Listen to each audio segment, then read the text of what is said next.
ለየካቲት በዛቲ ዕለት አይረፍ። ቅዱስ ኤፍሬም መታሰቢያው ነው። በረከቱ በዚችም ዕለት የጴጥሮስና የሶፊያ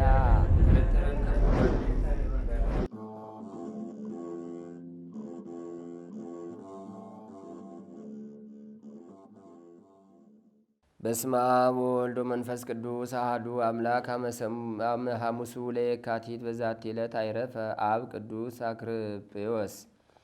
አንድ አምላክ በሆነ በአብ በወልድ በመንፈስ ቅዱስ ስም የካቲት 5 በዝች ቀን የእስክንድርያ አገር ሊቀ ጳጳሳት የከበረ አባት አባ አክርጵዮስ አረፈ። እርሱም ለአባቶች ሊቃነ ጳጳሳት 10ኛ ነው። ይህም አባት እግዚአብሔርን የሚፈራ ንጹሕ ቅዱስ ነው። በእስክንድርያ አገርም ቄስ ሆኖ የሚያገለግል ነበር። ከእርሱ በፊት የነበረ ሊቀ ጳጳሳት አባ ከላዲያኖስ ባረፈ ጊዜ እስክንድርያ አገር ሕዝቡና ኤጲስቆጶሳቱ መረጡት። በወንጌላዊ ማርቆስ ወንበርም ላይ ሊቀ ጵጵስና ሾሙት። ከዚህም በኋላ እንደ ሐዋርያ መልካም ጉዞን ተጓዘ። የእግዚአብሔርን ሃይማኖት ሕይወት የሆነ ሕጉንም እያስተማረ ቅዱሳት መጻሕፍትንም እያነበበላቸውና እያስተማራቸውም መንጋዎቹን ይጠብቃቸው ነበር። ሁልጊዜም ይመለከታቸዋል። አንድ የብር አላድን ወይም አንድ የወርቅ ዲናርን ጥሪት አላኖረም። ከዕለት ምግቡ ከቁሩና ከሐሩር ስጋውን ከሚሸፍንበት ልብስ በቀር ምንም አላከማችም። በዚህም ተጋድሎ 12 ዓመት ኑሮ ጌታችንንም አገልግሎ በሰላም አረፈ። ለእግዚአብሔርም ምስጋና ይሁን፣ እኛንም በጸሎቱ ይማረን፣ በረከቱም ከእኛ ጋር ትኑር ለዘላለሙ አሜን። ሰላም ለአክርጵዮስ ድረ ከላዲያኖስ ዘቆመ ሞጣይተ ጳጳሳት ይተአጸብ ዘበ ሃይማኖት ኑመ ከዊኖ መሐሬ ወመስተሳልመ እምደ መሬቱ ይተሰቆቆ ፍጹመ ተረፈ ሲሳዩ ወልብሱ አሃደ ድህርመ። በዚህች ዕለት ተጋዳይ የሆነ አባት ጴጥሮስ የተባለ አባ ብሶይ አረፈ። እርሱም ከላይኛው ግብፅ አክሚም ከሚባል ከተማ ነው። በጎልማሳነቱም ጊዜ የከፉ ስራዎችን የሚሰራ ሆኖ ነበር። በመብላትና በመጠጣትም ይደሰት ነበር። እግዚአብሔርም የነፍሱን ድነት ሽቶ ጽኑ ደዌ ያመጣበትና ለመሞት ተቃረበ። ነፍሱንም በተመስጦ አውጥተው የስቃይ ቦታዎችንም ጥልቅ የሆነ ጉድጓድንም አሳዩት። በዚያም ብሩህ ልብስ የለበሱ ሰዎች አሉ። በእጆቻቸውም የሰው በድን ነበረ። 4 ክፍል አድርገው ለያዩትና የሰውን ገንዘብ የሚሰርቀውን ሁሉ እንዲህ ያደርጉበታል አሉት። ይህንንም ነገር በሰማ ጊዜ ጮኸ፣ ከልቡም አዝኖ አለቀሰ። ከዚህም በኋላ ነፍሱ ተመለሰች። ዓይኖቹም ወደ ሰማይ አቅንቶ ጌታዬና ፈጣሪዬ ከዚህ ደዌ ካዳንከኝ እኔ ስለ ኃጢአቴ ንስሐ በመግባት በፍጹም ልቡናዬ አመልክሃለሁ። ከእንግዲህም ከቶ ለዘላለሙ የሴት ፊት አላይም አለ። በዚያንም ጊዜ ከደዌው አዳነውና ተነስቶ በንዋይ ወደሚባል ገዳም ሄደ። መነኮሳቱም ከፈተኑት በኋላ የምንኩስና ልብስ አለበሱት። በግብፅ አገር ሁሉ እስከሚሰማ ታላቅ ተጋድሎን በጾም በጸሎት በመስገድም ተጋደለ።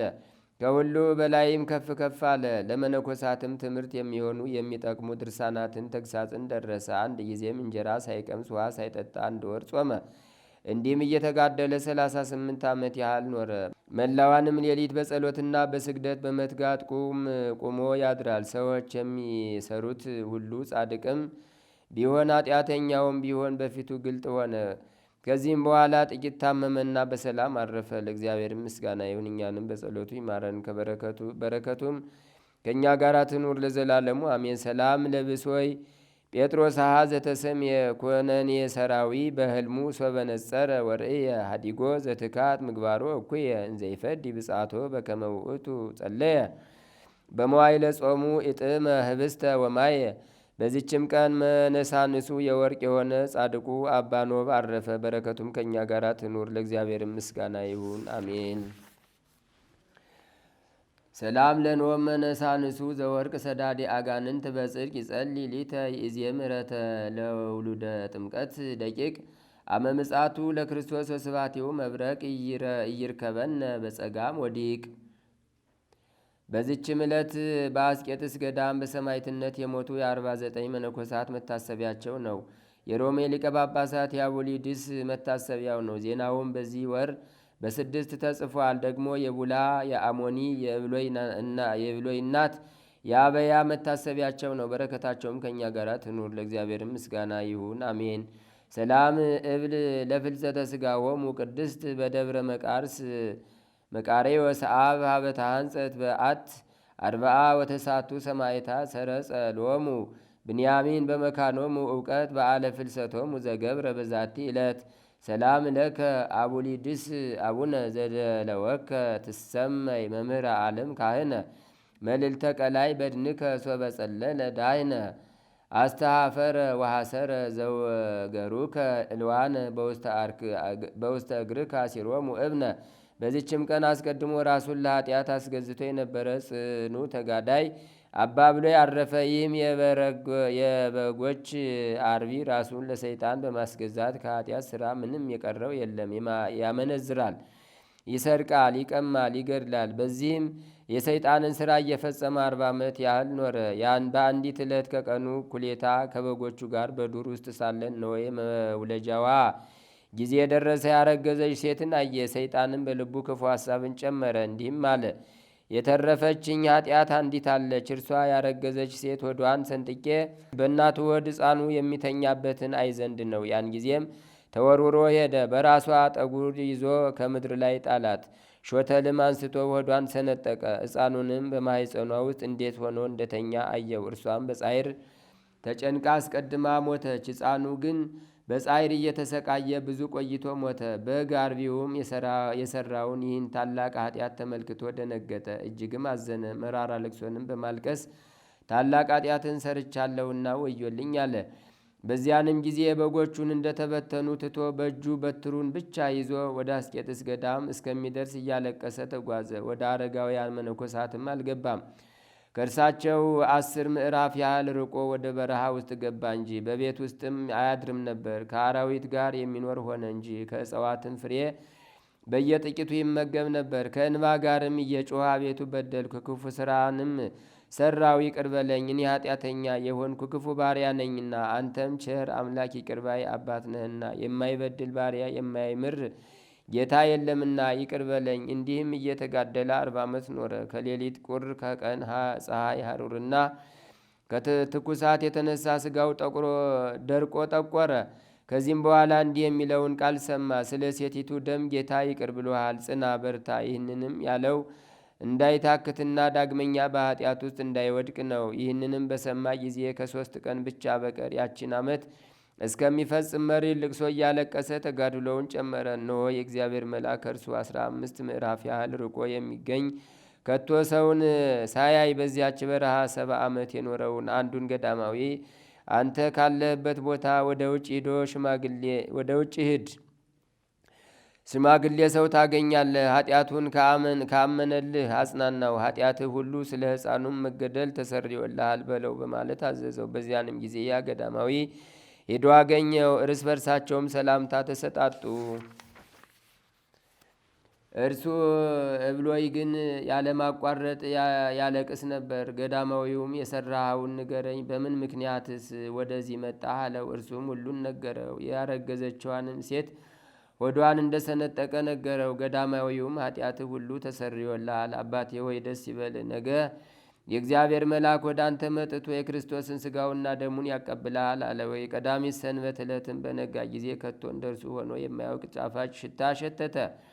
አባ ብሎይም ገዳማዊውን አባቴ ወይ ከፍርሃት የተነሳ ነፍሴ ከሥጋዋ ልትለይ ደረሰች አለው። ይህንንም ባለ ጊዜ በመነኮስ አምሳል ካጠገቡ ቁሞ መልአኩን አየው።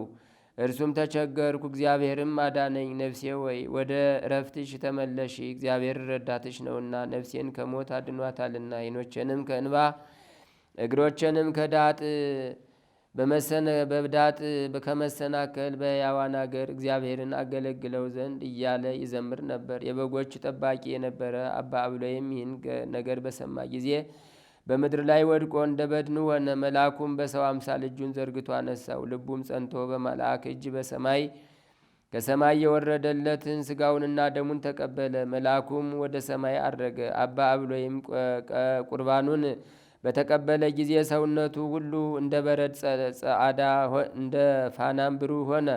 በዚያችም ዕለት ሁለቱም ደስ እያላቸው እግዚአብሔርንም እያመሰገኑ እስከ ማታ ዋሉ። እብሎይ ግን የቀድሞ ጸሎቱን አላቋረጠም። እንዲህም እያለ እኔ ክፉ ባሪያ በየሰባቱ 7 ጊዜ በደልኩ። ቸር ጌታ ሆይ መሐሪ አባት ሆይ ይቅር በለኝ። የማይበድል ባሪያ የማይምር ጌታ የለምና። በዚችም ዕለት እስከ ሌሊቱ እኩሌታ እግዚአብሔርን እያመሰገኑ አደሩ። እርሷም እሁድ ናት። በዚያችም ጊዜ ከፊተኛው የሚበልጥ የሽቱ መዓዛ ሸተተ። ገዳማዊውም ወንድሜ እብሎይና በውሃ ታጠብ፣ ደስ ይበልም፣ በዚህ ሰዓት ከተቀበልከው መከራ ታርፋለህና አለው። በዚያንም ጊዜ ከእግዚአብሔር የታዘዘ መልአክ ለሁለቱም ቁርባኑን አቀረበላቸው። አባ እብሎይም አረፈ። መላእክትም ነፍሱን ተሸክመው እስከ አርያም በረሩ።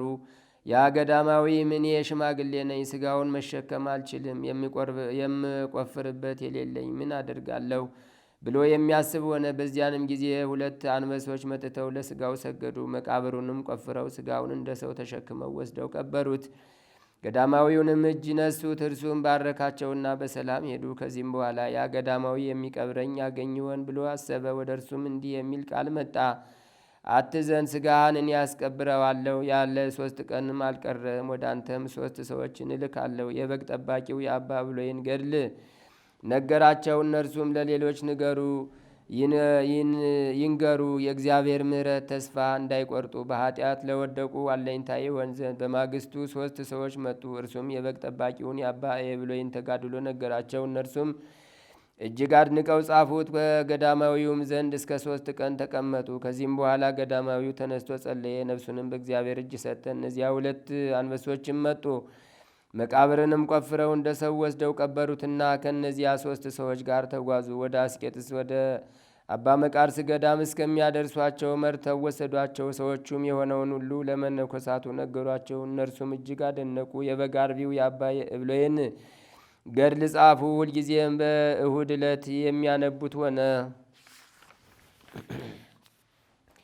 ለእግዚአብሔርም ምስጋና ይሁን፣ እኛንም በቅዱሳን ጸሎት ይማረን፣ በረከታቸውም ከእኛ ጋር ትኑር ለዘላለሙ አሜን። ሰላም ለእብሎይ አመ ሰይጣን አይቀፎ እንተ የተገብረ እምኃጢአት ዘተርፎ እምድንጋጼ ዝንቱ ነገር አባጊሁ ተገዲፎ ሰበነሳ ወጸለየ እግዚአብሔር ተወክፎ እስመ አናብስት ከረዩ ለበድኑ ምዕራፎ። አንድ አምላክ በሆነ በአብ በወልድ በመንፈስ ቅዱስ ስም የካቲት 6 በዚች ቀን የዓለሙ ሁሉ መምህር የሆነ የሮሚ ሀገር ሊቀ ጳጳሳት የከበረ አባት አቡሊድስ ሥጋው ከባሕር የወጣበት ነው። በዚችም ዕለት የከበሩ አቡቂርና ዮሐንስ 3 ደናግልም ከእናታቸው ከአትናስያ ጋር በሰማዕትነት ሞቱ። በዚችም ቀን ጌታችን ሽቱ ለቀባችው ማርያም የዕረፍቷ መታሰቢያ ነው። ዛቅረብኩ ማይሌታ ዘኪርያ ይላፈም ለተጸምዱ ከዘልፈ ለላ አነብብ ተወከብ ዘንዴቴ መጽሐፈን ተረሰይ ከግዚኦ ጸዲቀ መበለት ኩፈ ምላቡላን ዘተርፈ ነቢያት ቅዱሳን ሐዋርያት ሰባክያን ሰማዕቱ ጻድቃን ደናግላዲ ወመነኮሳት ሄራን ጓርኩ ባርኮ ጉባኤ ዛቲ መካን እስከ አረጋዊ ሊቆንውስ ጻለ ዘጻፎ በክርታስ ወለዛ ጻፎን ዘይደርስ ወለዛ አንበቦ ወለዘ ተርጎሞ በልሳን አዲስ ወለዘ ሰማ ቃሎ በዝነ መንፈስ በጸሎተሙ ማርያም አራቂተ ኩሉም ባይ ስቡረ መሐረነ ኢየሱስ ክርስቶስ። ተአምር ዘገብረ እግዚእነ ወአምላክነ ወመድኃኒነ ኢየሱስ ክርስቶስ ሳሉ ወመምረቱ ያሉ ምስለ ኩልነ ህዝበ ክርስቲያን ለዓለም ዓለም አሜን። ይቅርታውና ቸርነቱ ለዘላለም በእውነት ለሁላችን ይደረግልንና ጌታችንና አምላካችን መድኃኒታችን ኢየሱስ ክርስቶስ ያደረገው ተአምር ነው። ብፁዕ አባታችን ገብረ መንፈስ ቅዱስ ከዚህ ዓለም በሞት የሚለይበት ሰዓት በደረሰ ጊዜ ጌታችን ኢየሱስ ክርስቶስ ተገልጾ እንዲህ እያለ አረጋጋው። ሰላም ይሁንልህ፣ ለአረጋጋህ ወደ አንተ መጥቻለሁ። ዓይን ያላየውን ጆሮ ያልሰማውን በሰው ልቡና ያልታሰበውን ደስታንና ክብር ልነግርህ መጥቻለሁ። አሁንም የምትሻውን ሁሉ ለምነኝ፣ በእኔ ዘንድ ዋጋ ብዙ ነውና አለው። ያን ጊዜም አባታችን ገብረ መንፈስ ቅዱስ ደስ ብሎት ሰገደ። ስለ ኃጥአንም ጌታ ኢየሱስ ክርስቶስን ማለደው። ጌታ ኢየሱስ ክርስቶስም አባታችን ገብረ መንፈስ ቅዱስን ከሌላው ሁሉ የመረጥኩ ወዳጄ፣ የለመንከኝን ሁሉ አደርግልሃለሁ፣ ከአንተም ጋር ቃል ኪዳኔን አጸናለሁ፣ የምከለክልህ ነገርም የለኝም። በፈቃድህ የተጋደልክ አይደለህም፣ በእናት ማኅፀን ሳትጸነስ እኔ መረጥኩ እንጂ። አሁንም ወዳጄ ገብረ መንፈስ ቅዱስ ሆይ የምትፈልገውን ሁሉ ለምነኝ፣ በራሴ ቃል ኪዳን ገብቼልሃለሁ። ስለ ስሜ መላ ዘመንህን ጸዋትወ መከራውን እየታገስ ሥጋህን ተጋድለሃልና። አባታችን አቡነ ገብረ መንፈስ ቅዱስም መድህን ክርስቶስ የሰጠውን ቃል ኪዳን በሰማ ጊዜ ፈጽሞ ደስ አለው። ጌታዬና አምላኬ ኢየሱስ ክርስቶስ ሆይ ባለ ዘመኔ ሁሉ የለመንኩህን ሁሉ ስታደርግልኝ ኑሬአለሁ። ኃጥአንንም በሕይወት ሳለሁ ምረህልኛልና ከገሃነም አውጥተህልኛልና። አሁንም ከሞቴ በኋላ ስሜ ህቡዕ አይሁን፣ ግልጥ አድርገው እንጂ ስራዬም እንዲሁ የተገለጠ ይሁን። ተጋድሎዬም በዓለሙ ሁሉ ይታወቅ ዘንድ አቤቱ ጌታዬ ኢየሱስ ክርስቶስ ሆይ ስሜን ካልገለጽኩማ መታሰቢያዬን ማን ያደርጋል? አሁንም ስሜ የታወቀ ይሁን፣ ያጸናህልኝን ቃል ኪዳንም ይታወቅልኝ። ምሕረትህ የዘወትር ሥራ የሆነ አንተ ፈጣሪ ኢየሱስ ክርስቶስ ሆይ ስሜን የሚጠራውን በአማላጅነቴ የሚተማመነውንና ያለ መጠራጠር በፍጹም እምነት መታሰቢያን የሚያደርግ ሁሉ ማርልኝ፣ ይቅር በልልኝ አለው። ጥቂትም ቢሆን ብዙም ቢሆን በጎ ማድረግ በሚቻለው መጠን ለድሆች፣ ለጦም አዳሪዎች፣ ለባልቴቶች፣ ለድሃ አደጎች የሚራራውንም ስሜንም የሚጠሩትን ሁሉ አንተ ይቅር በላቸው፣ ኃጢአታቸውንም አስተስርይላቸው፣ በተቸገሩም ሁሉ እርዳቸው። ጌታ ኢየሱስ ክርስቶስ እውነት እልሃለሁ የምምርልህ በቃልህ የተናገርከውን ብቻ አይደለም በልብህም ያሰብከውን ጭምር ነው እንጂ። መታሰቢያህን ያደረገውን ስምህን የጠራውን በጸሎትህ የተማመነውን ሁሉ የገልህንም መጽሐፍ የጻፈውን ያጻፈውም ወይም ያነበበውን በፍጹም ልብ አምኖም የሰማውን ሁሉ እምርልሃለሁ። ስሙንም በሰማይ ባለው የሕይወት መጽሐፍ እጽፍልሃለሁ። ሰማያዊ ከሚሆን ከቸር አባቱ ማህያዊ ከሚሆን ከመንፈስ ቅዱስም ጋር ክብር ምስጋና ለእርሱ ይሁንና ጌታችንና አምላካችን መድኃኒታችን ኢየሱስ ክርስቶስ ለአባታችን ለጻድቁ ለአቡነ ገብረ መንፈስ ቅዱስ ይህንና የመሰለውን ቃል ኪዳን ሰጠው። ይቅርታውና ቸርነቱ ለዘላለም በእውነት ይደርብን። የአባታችን የጻድቁ አቡነ ገብረ መንፈስ ቅዱስ ረድኤቱና በረከቱ አገራችን ኢትዮጵያን ይጠብቃት ለዘላለሙ አሜን።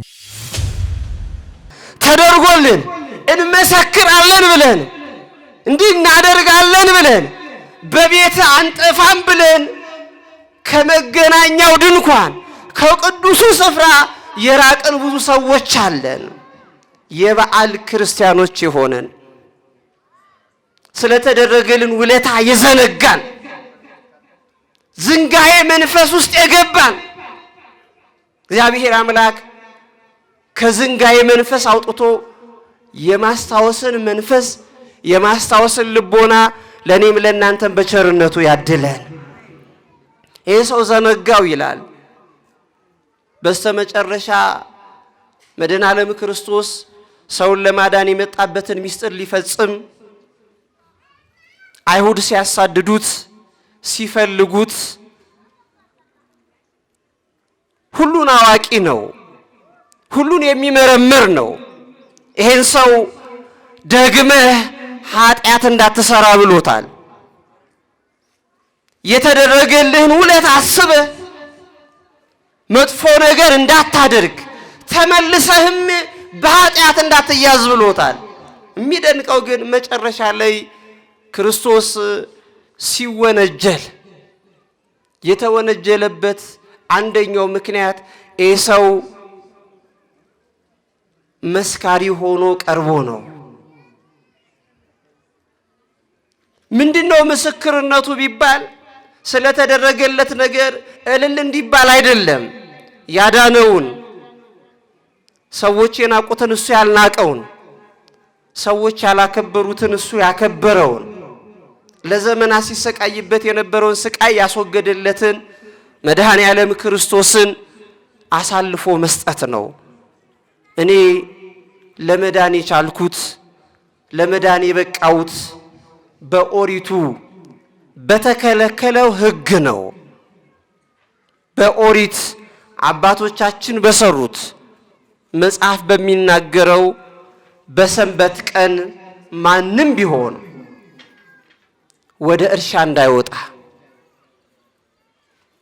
የዘራውን እንዳያጭድ፣ የሰበሰበውን ወደ ጎተራ እንዳይከት፣ ከቆመ እንዳይቀመጥ፣ ከተቀመጠ እንዳይቆም፣ እግሩን ከዘረጋ እንዳያጥፍ፣ ካጠፈ እንዳይዘረጋ ይሄን የሚያከብሩበት ሰንበት ነበር። የሚደንቀው የሰንበት ጌታ እንደሆነ ክርስቶስን አላወቀም። ለዚህ ነው ቅዱስ ጳውሎስ ሲናገር አውቀውትስ ቢሆን ኖሮ የክብርን ጌታ ባልሰቀሉት ነበር ያለው። ቢያውቁት ኖሮ መድኃኒታቸውን ባልገደሉት ነበር። አውቆት ቢሆን ኖሮ ይሁዳ ለ30 ብር ብሎ ያውም ራሱ መድኃኔ ዓለም ክርስቶስ በኃላፊነት በሾመበት ስፍራ ላይ ቀረብኝ ብሎ አሳልፎ ባልሸጠው ነበር። በ30 ብር ሕይወትን የሚሰጠውን ጎባጣ የሚያቀናውን ለምጽ የሚያነጻውን ዕውር የሚያበራውን 38 ዓመት በሕመም የነበረውን ያዳነውን ይሄ ሰው ያዳነኝ ለመዳኔ ምክንያት የሆነው ሕግን ሽሮ ነው አለ። የሚደንቃችሁ ሕግና ነቢያትን ልሽር አልመጣውም ላጸና ነው እንጂ ብሎ የተናገረ የሕግ ባለቤትን ሕግ ለሙሴ የሰጠ ነቢያቱ ይወርዳል ይወለዳል ብለው ትንቢት የተናገሩለት የመዳናቸው ሚስጥር እነ ዳዊት አቤቱ ከአርያም እጅህ ልከህ አድነን ብለው የተናገሩለት የድንግል ማርያም ልጅ መድኃኔ ዓለም ክርስቶስ ሁሉን አድራጊ ሁሉን ሰሪ ሆኖ ሳለ በሰንበት ያዳነኝ ይሄ ነው ብሎ በምስክርነት ቀረበበት ይላል። ዛሬም ቤተ ክርስቲያንን በሕግ የሚያቆሙ ቤተ ክርስቲያንን ችሎት የሚያቆሙ እንጀራዋን በልተው ውሃዋን ጠጥተው ከቤተ መቅደስ በሚወጣው ጸጋና በረከት ተጎብኝተው ለዛሬ ማንነታቸው ለዛሬ መቆማቸው ምክንያት የሆናቸውን ቤተ ክርስቲያናቸውን የሚከሱ ሰዎች አሉ። እግዚአብሔር አምላክ ፍጹም የሆነ የመመለስን ልብ ያድልልን። ይህም ሰው ይሄንን ሐሳብ ተናገረ፣ ይሄንን መንገድ አስቀመጠ፣ የተደረገለትን ውለታ ዘነጋ ይላል። የእግዚአብሔር ልጆች የተደረገልንን ውለታ እንዳንረሳ አምላካችን በቸርነቱ ይርዳን። ምን ያልተደረገልን ነገር አለ? በሳይንሱ ስንመለከት በተፈጥሮ ሕግ ስንመለከት ብቸኛ ፍጥረት አድርጎ ፈጥሮናል እግዚአብሔር። በየትኛውም ልክ ላይ እዚህ ውስጥ ያለን ሰዎች አይደለንም። በዓለም ላይ ያለን ሰዎች ተመሳሳይ ፊት ቢኖረንም ተመሳሳይ ቁመት ቢኖረንም ተመሳሳይ ነገሮች ቢኖረንም አንመሳሰልም። እኔ ብቸኛ የእግዚአብሔር ፍጥረት ነኝ። እናንተም ልክ እንደዚሁ ብቸኛ የእግዚአብሔር ፍጥረት ናችሁ። እውነት ነው ሐሰት ነው? መንታ እንኳን ሆነን ብንወለድ የኔ አሻራ ልዩ ነው፣ ብቸኛ ነው ያለው። ከመሞቱም በፊት የሞቱትም ሰዎች አሁንም በቁመት ያሉትም አሁን እኔ አልፌም በምኖርበት ዘመንም ካለፍኩም በኋላ የኔን አሻራ የሚመስል የለም፣ የእናንተን አሻራ የሚመስል የለም። ስለዚህ ብቸኛ ፍጥረት ነን አይደለንም? ነን አይደለንም? ነን። በማን የተፈጠረን ሲባል በእግዚአብሔር የተፈጠረን። ካደረገልን ነገሮች ሁሉ ቆጥረን አንጨርስም። ቅዱሳንን የሰጠን ስጦታ ራሱ ቀላል ነገር እኮ አይደለም። እንድንበት ዘንድ የተሰጠን ስጦታ ብዙ ነው። ቃለ እግዚአብሔሩ ያድናል፣ ጠበሉ ያድናል፣ እምነቱ ያድናል፣ የአባቶች ጸሎት ያድናል፣ መስቀላቸው ያድናል፣ ዕጣኑ ያድናል፣ ቤተ መቅደሱ ያድናል፣ ቅዱሳን ስዕላቱ ያድናሉ። የማያድንበት ምክንያት የለም። እግዚአብሔር የረገጥናት ምድር እንኳን ታድነናለች። በድህነት ውስጥ ላይ ሁላችንም ልናገኝ የሚገባውን ጸጋ እግዚአብሔር አድሎናል። ስለማይነገር ስጦታው እግዚአብሔር አምላካችን ስሙ የተመሰገነ ይሁን። የሰማነውን በልቡናችን ይጻፍብን። ከቅዱሳን ረድኤት በረከት ያሳትፈን። ሰዓተ ሌሊቱን ባርኮ ቀድሶ በሰላም ያሳደረን አምላክ ክብር ምስጋና ይግባውና ሰዓተ መዓልቱን ባርኮ ቀድሶ ቀኑን ባርኮ ያውለን በሰላም። አቡነ ዘበሰማያት ይትቀደስ ስምከ ትምጻእ መንግሥትከ ወይኩን ፈቃድከ በከመ በሰማይ ከማሁ በምድር ሲሳየነ ዘለለ ዕለትነ ሀበነ ዮም ወኅድግ ለነ አበሳነ ወጌጋየነ ከመ ንሕነኒ ንኅድግ ለዘአበሰለነ ኢታብአነ እግዚኦ ውስተ መንሱት አላ አድኅነነ ወባልሐነም ኩሉ እኩይ እስመ ዚአከ ይእቲ መንግሥት ኃይል ወስብሐት ለዓለመ ዓለም። በሰላመ ቅዱስ ገብርኤል መልአክ ወእግዝእትየ ማርያም ሰላም ለኪ ድንግል በኅሊናኪ ወድንግል በሥጋኪ እመ እግዚአብሔር ጸባኦት ሰላም ለኪ ብሩክት አንቲ እምአንስት ወብሩክ ፍሬ ከርሥኪ ተፈሥሒ ብእሴቶ ምልዕተ ጸጋ እግዚአብሔር ምስሌኪ ሰአሊ ወጸልይ ምህረታ በፍቅር ወልኪ ኢየሱስ ክርስቶስ ከመ ይስራይ ለነ ኃጣውኢነ ተማኅፀነ ብኪ ኦ እግዚእ ኢየሱስ ክርስቶስ ስረይ ኃጢአትየ ወኃጢአተ ኩሉ ሕዝብ ከማይሰራ ኃጢአት እግዚአብሔር ይፍታህ። ንቁ ሚዲያ ለተመልካቾቹ ከሚያደርሳቸው ዕለታዊ ሳምንታዊና ወርሃዊ ዝግጅቶች መካከል የየዕለቱን ስንክሳር ወርሃዊና ዓመታዊ የቅዱሳን ገላትና ድርሳናትን በኢትዮ ማህበር የዩቲዩብ ቻናል ያቀርባል። የየዕለቱን ስንክሳር ባሉበት ሆነው በማድመጥ እንዲሁም ወርሃዊና ዓመታዊ የቅዱሳንን ዜና ሕይወታቸውን በማድመጥ ከቅዱሳኑ በረከትና ረድኤት እንዲያገኙ ንቁ ሚዲያ የሁል ጊዜ ምኞቱ ነው። በየዕለቱ የሚለቀቁ ዜና ቅዱሳንን ላይክ፣ ሼርና ሰብስክራይብ በማድረግ አገልግሎቱን ይደግፉ። ንቁ ሚዲያ ርቱ የቤተ ክርስቲያን ልሳን